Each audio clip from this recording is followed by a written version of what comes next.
Hey everyone, Derek Cutler here from Aberdeen Hull, and I'd like to take a couple minutes of time to talk about digital spring cleaning. So gone are the days when we can simply brush off computers by saying, well, I'm not very good at technology.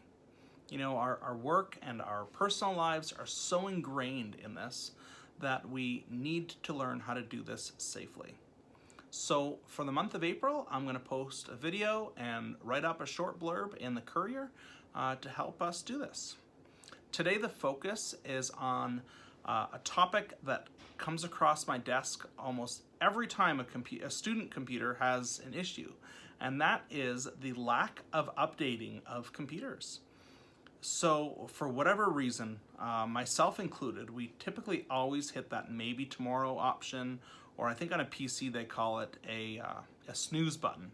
It literally says snooze, just like an alarm clock. And we just typically hit that over and over and over again instead of going through the trouble of doing the update.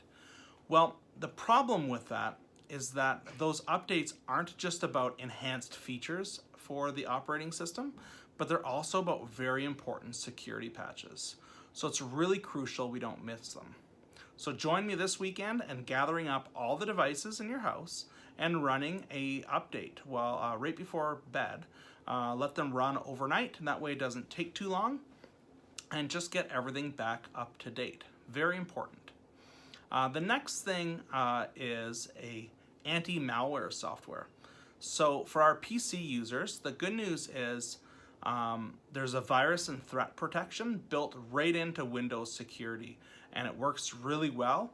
Run a scan this weekend. Even if you think it already regularly runs scans, maybe try running a deeper scan.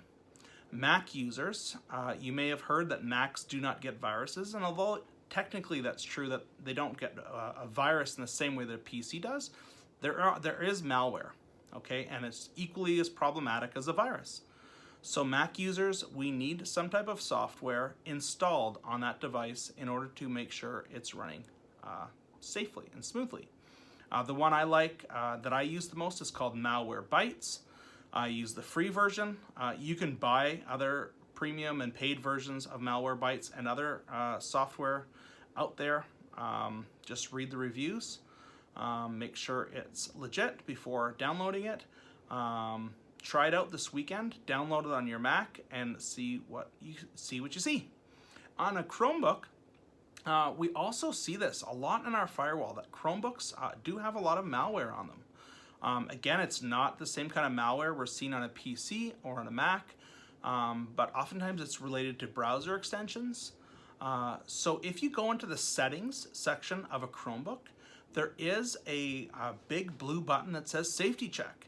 You can actually run a safety check now on your Chromebook itself, so you don't need any extra installed software for that. So those are two things to do this weekend. Try running updates on your computers, and also try running a malware scan on your computers. Next week, I'm going to talk to you about passwords. Scary for a lot of people that can never remember them, but I'll try and go over a few tips for memorable and safe passwords next week. Hope you all have a wonderful long weekend.